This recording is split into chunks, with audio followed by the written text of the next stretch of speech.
ಎಲ್ರಿಗೂ ನಮಸ್ಕಾರ.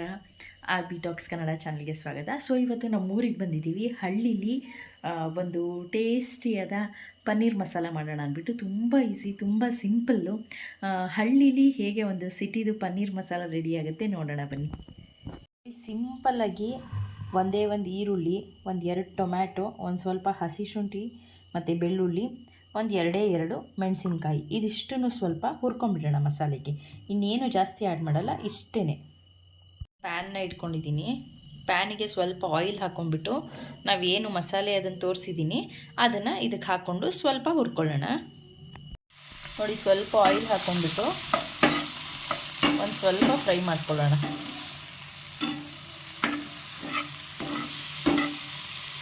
ತುಂಬ ಈಸಿ ಮತ್ತು ಟೇಸ್ಟ್. ಈಗ ಸಪ್ರೇಟಾಗಿ ಈರುಳ್ಳಿ ಸಪ್ರೇಟ್ ಹುರ್ಕೊಂಬಿಟ್ಟು ಮಾಡ್ತಾರೆ ರುಬ್ಕೊಂಡು, ಮತ್ತು ಬೆಳ್ಳುಳ್ಳಿ ಸಪ್ರೇಟು, ಶುಂಠಿ ಬೆಳ್ಳುಳ್ಳಿ ಸಪ್ರೇಟ್ ರುಬ್ಕೊತಾರೆ, ಟೊಮ್ಯಾಟೊ ಸಪ್ರೇಟ್ ರುಬ್ಕೊತಾರೆ. ಅದ್ರ ಬದಲು ಇದೇ ಥರ ಒಟ್ಟಿಗೆ ಅಷ್ಟನ್ನು ಹಾಕಿ ಸ್ವಲ್ಪ ಹುರ್ಕೊಂಬಿಟ್ಟು ರುಬ್ಬಿಟ್ಟು ಪನ್ನೀರಾಗಿ ಮಾಡಿದರೆ ಈಸಿನೂ ಹೌದು. ಪನ್ನೀರ್ ಬಟರ್ ಮಸಾಲ ಕಷ್ಟ ಅಂತಾರೆ, ಬಟ್ ತುಂಬ ಈಸಿ.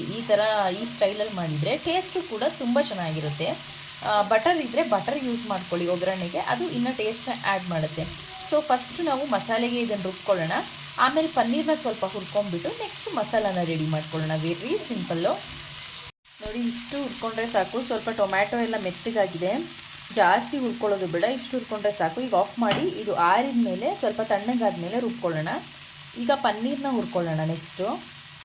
ಸೊ ಪನ್ನೀರನ್ನ ನಾನು ನೋಡಿ ಈ ಥರ ಸ್ಲೈಸಸ್ ಹಾಕಿ, ನಿಮ್ಗೆ ಯಾವ ರೀತಿ ಎಷ್ಟು ಸೈಜ್ ಬೇಕು ಅಂತ ನೋಡ್ಕೊಂಬಿಟ್ಟು ಈ ಥರ ಕಟ್ ಮಾಡ್ಕೊಳ್ಳಿ. ಕಟ್ ಮಾಡೋಕ್ಕಿಂತ ಮುಂಚೆ ಪನ್ನೀರನ್ನ ಒಂದು ಸಲ ವಾಶ್ ಮಾಡ್ಕೊಂಬಿಟ್ಟು ನಿಮ್ಗೆ ಯಾವ ಸೈಜ್ ಬೇಕೋ ಅದನ್ನು ನೋಡಿಕೊಂಡು ಈ ಸೈಜ್ಗೆ ಕಟ್ ಮಾಡ್ಕೊಂಡಿದ್ದೀನಿ ನಾನು ಪನ್ನೀರನ್ನ.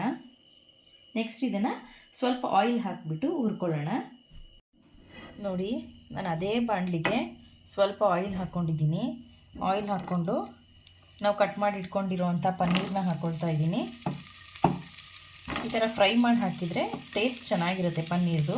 ಕೆಲವರು ಮ್ಯಾರಿನೇಟ್ ಮಾಡು ಸಹ ಹಾಕ್ತಾರೆ, ಬಟ್ ತೊಂದರೆ ಇಲ್ಲ. ಈ ಥರ ಮಾಡಿದ್ರೂ ಪನ್ನೀರು ತುಂಬ ಚೆನ್ನಾಗಿ ಬರುತ್ತೆ ಗ್ರೇವಿ. ಏಕೆಂದರೆ ನಾವು ಅರಿಶಿನ ಮತ್ತು ಚಿಲ್ಲಿ ಪೌಡರ್ ಎಲ್ಲ ಮಸಾಲೆಗೆ ಹಾಕೋದ್ರಿಂದ ಎಲ್ಲ ಹಿಡಿಯುತ್ತೆ ಪನ್ನೀರ್ಗೆ, ಪ್ರಾಬ್ಲಮ್ ಇಲ್ಲ. ಹಿಡಿಯಲ್ಲ ಅಂದ್ಬಿಟ್ಟು ಮ್ಯಾರಿನೇಟ್ ಮಾಡಿ ಹಾಕ್ತಾರೆ, ಬಟ್ ಈ ಥರ ಫ್ರೈ ಮಾಡಿಕೊಂಡು ಆಮೇಲೆ ಮಸಾಲೆಗೆ ಅದನ್ನೆಲ್ಲ ಹಾಕಿದ್ರೂ ತುಂಬ ಟೇಸ್ಟಿಯಾಗಿ ಬರುತ್ತೆ. ಸ್ವಲ್ಪ ಲೈಟ್ ಬ್ರೌನ್ ಚೇಂಜ್ ಆಗೋವರೆಗೂ ಪನ್ನೀರನ್ನ ಫ್ರೈ ಮಾಡ್ಕೊಬೇಕು. ಆದಷ್ಟು ನಾನ್ ಸ್ಟಿಕ್ ಪ್ಯಾನಲ್ಲಿ ಫ್ರೈ ಮಾಡ್ಕೊಳ್ಳಿ, ಏಕೆಂದರೆ ಇಲ್ಲಾಂದರೆ ಪನ್ನೀರು ತಳ ಹಿಡಿದ್ಬಿಡುತ್ತೆ. ನೋಡಿ, ಇದರಲ್ಲಿ ತಳ ಹಿಡಿತಾ ಇಲ್ಲ. ನೀವೀಗ ಬೇರೆ ಪ್ಯಾನಲ್ಲಿ ಮಾಡ್ತಾ ಇದ್ದರೆ ಪನ್ನೀರು ತಳ ಹಿಡಿದ್ಬಿಡುತ್ತೆ. ಸೊ ಹಾಗಾಗಿ ಆದಷ್ಟು ನಾನ್ ಸ್ಟಿಕ್ಕಲ್ಲೇ ಮಾಡ್ಕೊಳ್ಳಿ.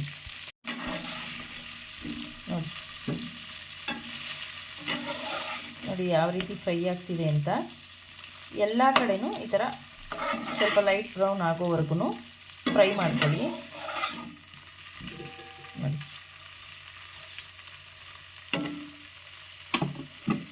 ಈ ಥರ ಬ್ರೌನಾಗಿ ಫ್ರೈ ಆಗಿದೆ. ಸೊ ಈ ಥರ ಫ್ರೈ ಆದಾಗ ಇದು ರೆಡಿ ಆಗಿದೆ ಅಂತ ಅಂದ್ಬಿಟ್ಟು ತೆಗೆದಿಟ್ಕೊಬೇಕು. ಇದನ್ನೀಗ ಹುರ್ಕೊಂಡಿರುವಂಥ ಮಸಾಲೆ ತಣ್ಣಗಾಗಿದೆ. ಇದಕ್ಕೆ ನಾನು 1 ಹಿಡಿಯಷ್ಟು ಕಾಜು ಹಾಕ್ಕೊತಿದ್ದೀನಿ. ಕಾಜು ಹಾಕ್ಕೊಂಡ್ರೆ ಟೇಸ್ಟು ರಿಚ್ಚಾಗಿ ಬರುತ್ತೆ.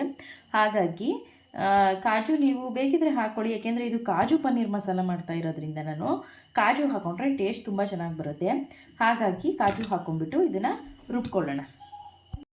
ಒಂದು 2 ಸ್ಪೂನಷ್ಟು ಎಣ್ಣೆ ಹಾಕಿಟ್ಕೊಂಡಿದ್ದೀನಿ. ಎಲ್ಲ ಹಾಕಿರೋದ್ರಿಂದ ರಿಚ್ ಆಗಿದೆ. ಸೊ ಇದನ್ನು ಪ್ಯಾನ್ಗೆ ಹಾಕೊಳ್ಳೋಣ. ನೋಡಿ ಯಾವ ಥರ ಬರ್ತಾ ಇದೆ ಅಂತ ಅಂದ್ಬಿಟ್ಟು ತುಂಬ ಟೇಸ್ಟಿಯಾಗಿ ರೆಡಿ ಆಗುತ್ತೆ. ಇದಕ್ಕೆ ಏನು ನಾವು ಜಾಸ್ತಿ ಹಾಕ್ತಾಯಿಲ್ಲ, ಚಕ್ಕೆ ಲವಂಗ ಆ ಮಸಾಲೆ ಈ ಮಸಾಲೆ ಅಂತ ಅಂದ್ಬಿಟ್ಟು. ಕಾಜು ಪನ್ನೀರ್ ಹಾಕಿರೋದ್ರಿಂದ ಕಾಜುನ ಸ್ವಲ್ಪ ಜಾಸ್ತಿ ಹಾಕ್ಕೊಂಡಿದ್ದೀವಿ ಅಷ್ಟೇ. ಅದನ್ನು ಹಾಕ್ಕೊಂಡು ಸ್ವಲ್ಪ ಇದು ಹಾಗೆ ಫ್ರೈ ಆಗಲಿ ಆಯಿಲಲ್ಲಿ. ಫ್ರೈ ಆದಮೇಲೆ ಪನ್ನೀರ್ ಹಾಕ್ಕೊಳ್ಳೋಣ. ನಾವು ಮಸಾಲ ಎಲ್ಲ ಡ್ರೈ ಮಸಾಲ ಪೌಡರ್ ಏನಿದೆ ಅದನ್ನೆಲ್ಲ ಹಾಕ್ಕೊಂಬಿಟ್ಟು ಪನ್ನೀರ್ ಹಾಕ್ಕೊಳ್ಳೋಣ. ಸ್ವಲ್ಪ ಕಾಜು ಇರಬೇಕು, ಬಾಯಿಗೆ ಸಿಗ್ತಾ ಇದ್ದರೆ ಚೆನ್ನಾಗಿರುತ್ತೆ ಅಂತ ಅಂದ್ಬಿಟ್ಟು ಸ್ವಲ್ಪ ಕಾಜು ಇರೋ ಥರನೇ, ಫುಲ್ಲು ಫೈನಾಗೂ ಬೇಡ, ಸ್ವಲ್ಪ ಕಾಜು ಇರೋ ಥರ ನೀವು ಅದನ್ನು ಗ್ರೈಂಡ್ ಮಾಡ್ಕೊಳ್ಳಿ. ಸ್ವಲ್ಪ ಇದು ಫ್ರೈ ಆಗಲಿ, ಆಮೇಲೆ ಡ್ರೈ ಪೌಡರ್ಸ್ನ ಹಾಕ್ಕೊಳ್ಳೋಣ. ನೋಡಿ,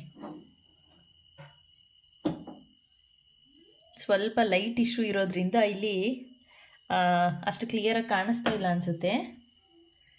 ತುಂಬ ಚೆನ್ನಾಗಿ ಕ್ರೀಮಿಯಾಗಿ ರೆಡಿ ಆಗ್ತಾ ಇದೆ ನಮ್ಮ ಕಾಜು ಪನ್ನೀರ್ ಮಸಾಲ.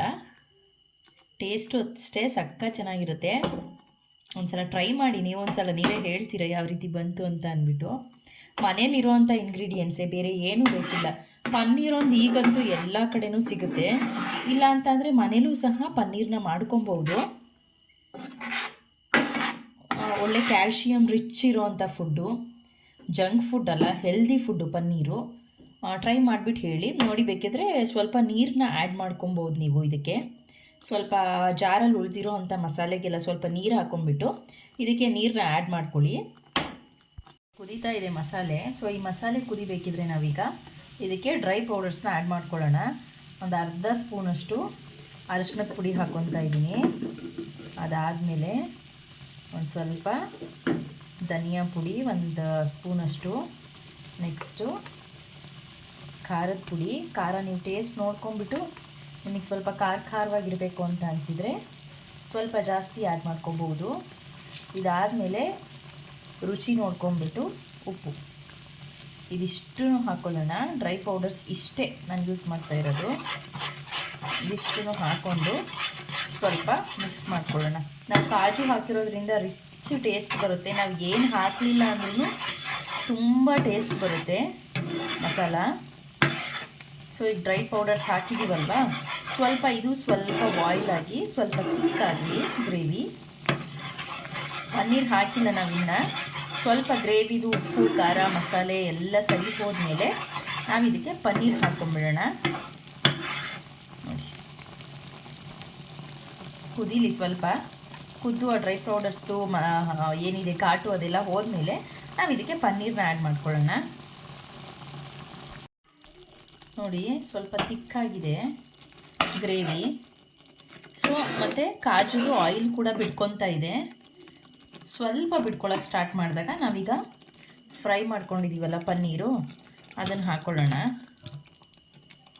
ಇನ್ನೂ ಬಿಟ್ಕೊಳ್ಳುತ್ತೆ ಕಾಜುದು ಆಯಿಲು. ಸೊ ಸ್ವಲ್ಪ ಬಿಟ್ಕೊತಿರುವಾಗ ನಾವು ಈ ಪನ್ನೀರನ್ನ ಹಾಕ್ಕೊಂಡು ಮಿಕ್ಸ್ ಮಾಡಿ ಸ್ವಲ್ಪ ಕೊತ್ತಂಬರಿ ಹಾಕ್ಕೊಂಡು ಲಿಡ್ ಕ್ಲೋಸ್ ಮಾಡ್ಕೊಂಡ್ಬಿಡೋಣ. ಸೊ ಅಲ್ಲಿಗೆ ವೆರಿ ಈಸಿಯಾಗಿ ಕಾಜು ಪನ್ನೀರ್ ಮಸಾಲ ರೆಡಿ ಆಗುತ್ತೆ. ನೋಡಿ, ಇವಾಗ ಸ್ವಲ್ಪ ಕೊತ್ತಂಬರಿ ಹಾಕ್ಕೊತಾ ಇದ್ದೀನಿ.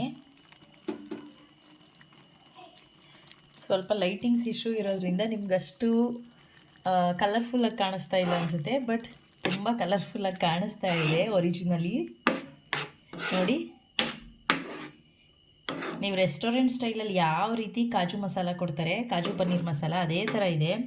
ಟೇಸ್ಟ್ ಅಂತೂ ಅದಕ್ಕಿಂತ ಎಕ್ಸಲೆಂಟ್ ಆಗಿರುತ್ತೆ. ಏಕೆಂದರೆ ನಾವಿಲ್ಲಿ ಯಾವುದೇ ಮಸಾಲ ಈಗೆಲ್ಲ ಏನಾಗ್ಬಿಟ್ಟಿದೆ ಅಂದರೆ, ಮಸಾಲ ತಿಂದು ಒಂಥರ ಗ್ಯಾಸ್ಟ್ರಿಕ್ ಸಮಸ್ಯೆ ಆಗಿಬಿಟ್ಟಿದೆ ಎಲ್ರಿಗೂ. ಸೊ ಮನೇಲೇ ನೀವು ಇಷ್ಟೇ ಮಸಾಲ ಮಾಡ್ಕೊಂಬಿಟ್ರೆ ತುಂಬ ನ್ಯಾಚುರಲಾಗಿ ಚೆನ್ನಾಗಿ ಆ ಪನ್ನೀರ್ ಏನು ಕಂಟೆಂಟ್ ಅದರದ್ದು ಏನು ವಿಟಮಿನ್ಸ್ ಆಗಲಿ, ಪ್ರೋಟೀನ್ಸು, ಕ್ಯಾಲ್ಶಿಯಮ್ ಏನಿದೆ ಅದು ಹಾಗೆ ಉಳ್ಕೊಳ್ಳುತ್ತೆ ನೀವು ಹೊರಗಡೆ ಹೋಗಿ ತಿನ್ನೋದಕ್ಕಿಂತ. ಈಗ ಸ್ವಲ್ಪ ಕ್ಲೋಸ್ ಮಾಡಿಬಿಟ್ಟು ಒಂದು 5 ಮಿನಿಟ್ಸ್ ಇದನ್ನು ಹಾಗೆ ಬಾಯ್ಲ್ ಮಾಡ್ಕೊಳ್ಳೋಣ. ಸೊ ಅಷ್ಟೊತ್ತಿಗೆ ಕಾಜುದು ಆಯಿಲ್ ಎಲ್ಲ ಬಿಟ್ಕೊಂಡು ಸೂಪರಾಗಿರೋ ಕಾಜು ಪನ್ನೀರ್ ಗ್ರೇವಿ ರೆಡಿ ಆಗುತ್ತೆ. ಟೇಸ್ಟಿಯಾಗಿರೋ ಕಾಜು ಪನ್ನೀರ್ ಮಸಾಲ ರೆಡಿ ಇದೆ. ಟೇಸ್ಟ್ ಸಕ್ಕತ್ತಾಗಿದೆ. ಕಾಜು ಪನ್ನೀರ್ ಮಸಾಲ ಮತ್ತು ಮಲ್ನಾಡ್ ಅಕ್ಕಿ ರೊಟ್ಟಿ ರೆಡಿಯಾಗಿದೆ. ಭವ್ಯಕ್ಕ ಟೇಸ್ಟ್ ಮಾಡ್ತಿದ್ದಾರೆ. ಇದೆ ಅಂತ ಅಂದರೆ ಸರಿ ಹೋಗಲ್ಲ. ಭವ್ಯಕ್ಕ ತಿಂತಾ ಇದ್ದಾರೆ, ನೋಡೋಣ ಹೆಂಗಾಗಿದೆ ಅಂತ ಅಂದ್ಬಿಟ್ಟು. ನೋಡೋಕ್ಕೆ ಚೆನ್ನಾಗಿ ಕಾಣಿಸ್ತಾ ಇದೆ. ಚೆನ್ನಾಗಿದೆಯಾ? ಸೂಪರಾ? ಓಕೆ, ಎಲ್ಲರೂ ನೀವೆಲ್ಲ ಒಂದ್ಸಲ ಟ್ರೈ ಮಾಡಿ ಹೇಗೆ ಬಂತು ಅಂತ ಅಂದ್ಬಿಟ್ಟು ಕಮೆಂಟ್ ಮಾಡಿ ತಿಳಿಸಿ. ಎಮ್ಮಿ ಆಗಿದೆಯಂತೆ.